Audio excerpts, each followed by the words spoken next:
Hello friends, welcome back to my kitchen. आज मैं आपको गोवन कैजुनट करी बनाने को सिखाऊंगी। उसके लिए मैंने एक ओनियन स्लाइस करके लिया है, 1 कप मैंने नारियल लिया हुआ है, 1 टीस्पून धनिया, थोड़ा सा दालचीनी का टुकड़ा, 3 लवंग, 4 मिरी, 1 टीस्पून जीरा, 2 लाल मिर्च ली है, 6-7 लहसुन की कलियां ली है। और ये देखो, काजू को मैंने आधा घंटे के लिए गर्म पानी में भिगो के रख दिया है। हमको और भी इंग्रेडिएंट्स चाहिए, लेकिन मैं वो आपको बाद में दिखाऊंगी, कंफ्यूज नहीं करूंगी। ये देखिए फ्रेंड्स, मैंने पैन गरम करने के लिए रख दिया है। अभी जो हमने इंग्रेडिएंट्स लिए मसाले के, मैं इनको इसमें थोड़ा सा फ्राई कर दूंगी ताकि ये थोड़ा क्रिस्पी हो जाए और इनका फ्लेवर भी निखर के आ जाए। आपको एक 4-5 मिनट तक ही इनको फ्राई करना है, ज़्यादा टाइम नहीं। जलाइएगा नहीं, ध्यान रखिए। हमें सिर्फ उनको क्रिस्प करना है, जलाना नहीं है। जब भी हम रोस्ट करते हैं ना किसी भी मसाले को, तो उसका फ्लेवर, ऑयल्स जो रहते हैं नेचुरल ऑयल, वो निकल के आ जाते हैं और उनका टेस्ट भी बहुत अच्छा होता है। एक 4-5 मिनट हमें ऐसा करना है, हमारे थोड़े से कोरिएंडर, मिर्ची और मसाला फ्राई होने तक। ये देखिए, हमारा मसाला हो गया है। ये देखिए, हमें जलाना नहीं है, सिर्फ उसके फ्लेवर्स निखार के लाने हैं। आपको पता चल जाता है मसाला हो गया करके, तो अच्छे जीरे की और कोरिएंडर की एक अच्छी खुशबू आती है तभी। और कोरिएंडर का थोड़ा ग्रीन जो कलर रहता है वो थोड़ा ब्राउन हो जाता है, तभी भी आपको मालूम पड़ता है कि आपके मसाले हो गए हैं। आप लोगों को जलाना नहीं है, सिर्फ उसको ये करना है। अभी हम इसमें हमारी जो वो कोकोनट रखा है वो ऐड कर देंगे। ये देखिए, और इसे भी हमें अच्छा गोल्डन ब्राउन कलर आने तक फ्राई करना है। मैं आपको दिखाती हूँ। इसके लिए भी एक हमको 7-8 मिनट लग जाएंगे। और कंटिन्यू स्टर कर दीजिएगा, नहीं तो एक जगह पे जल्दी काला हो जाएगा, ब्राउन हो जाएगा, और एक जगह पे नहीं हो जाएगा। ये रेसिपी के लिए आपको थोड़ा सा पेशेंस रखने की ज़रूरत है।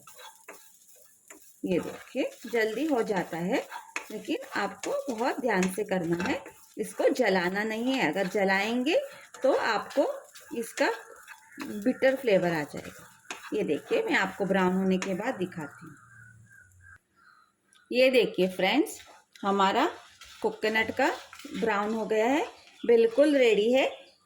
अभी हम इसको हटा देंगे। आप लोग पैन में ना रखें, ताकि हीट से वो और कुक हो जाएगा और ब्राउन होके काला हो जाएगा। ये देखिए, अभी मैंने इसको निकाल दिया है। इसे सब मसाले को हमको ठंडा होने को देना है और बाद में हमको इन्हें ग्राइंड करना है। ये देखिए, अभी मैं इसमें थोड़ा सा तेल ऐड कर दूंगी और जो ओनियन और गार्लिक लिया है हमने, वो इसमें ऐड कर दूंगी और इसे भी गोल्डन ब्राउन होने तक अच्छे से फ्राई कर दूंगी। ये देखिए,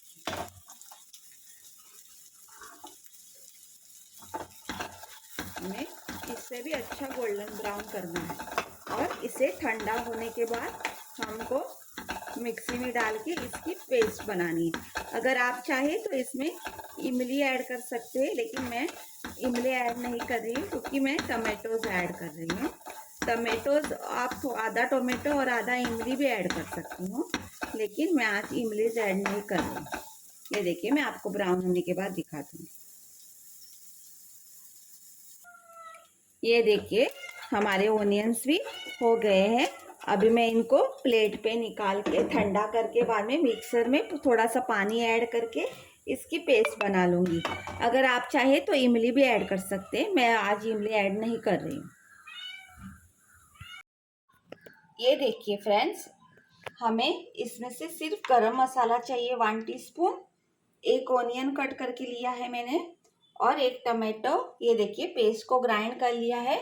और ये मैंने आपको दिखाया था पहले, काजू मैंने, ये सॉल्ट और हमें 2 टीस्पून शुगर चाहिए। ये देखिए मैंने तेल को गरम कर लिया है। अभी मैं इसमें ऑनियंस ऐड कर दूंगी और इसे हमें ब्राउन नहीं करना है, सिर्फ सॉफ्ट करना है। ये देखिए इसे मैं मिक्स कर रही हूँ। इसे हमें सिर्फ सॉफ्ट करना है, ब्राउन नहीं करना है। इसमें थोड़ा सा नमक ऐड कर दूंगी ताकि ये जल्दी से सॉफ्ट हो जाए। नमक से मॉइस्चर चला जाता है और हमारे जो इंग्रेडिएंट्स रहते हैं वो जल्दी से सॉफ्ट हो जाते हैं।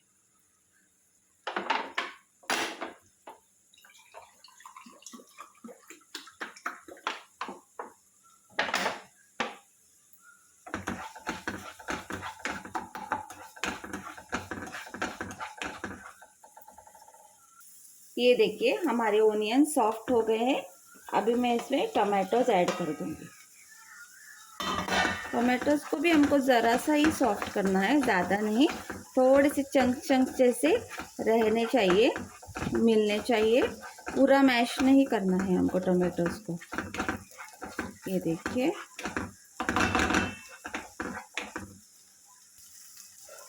देखिए हमारे टमाटोज भी हो गए हैं। अभी मैं इसमें ये जो पेस्ट है ना वो ऐड कर दूंगी, जो हमने ग्राइंड करके रख दी है। गैस को आप मीडियम रख दीजिएगा, ज़्यादा फास्ट नहीं रख दीजिएगा। बाद में हमको इसमें थोड़ा पानी भी डाल के ये जो ग्रेवी लगी हुई है ना वो पूरा मसाला निकालना है। इसमें बहुत ही अच्छा फ्लेवर होता है। ये देखिए इसे हम लोग मिक्स कर देंगे। अभी इसमें मैं 1 टीस्पून गरम मसाला पाउडर ऐड कर दूंगी। आप आपके टेस्ट के हिसाब से ऐड कीजिए। ये देखिए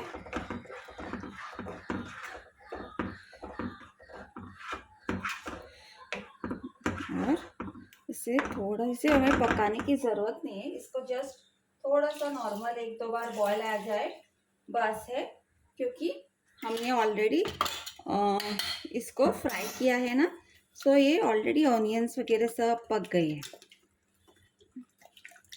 लेकिन फिर भी थोड़ा सा इसको हम लोग ये कर देंगे। ये देखिए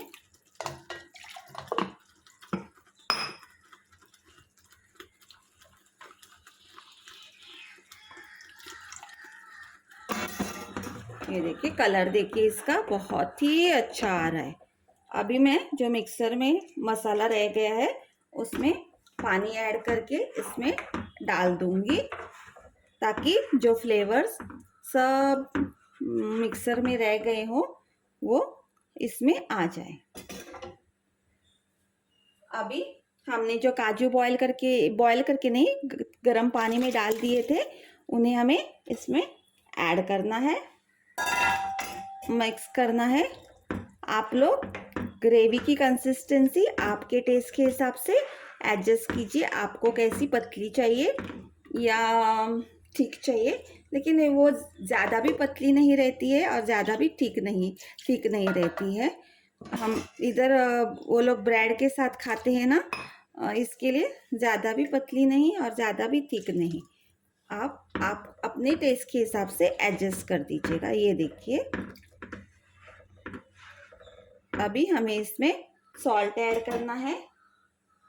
आपके टेस्ट के हिसाब से आप लोग सॉल्ट ऐड कर दीजिएगा। याद रखिए आपने पहले ओनियंस फ्राई करते समय भी सॉल्ट ऐड किया हुआ है, वो हिसाब से आप लोग ऐड कीजिएगा।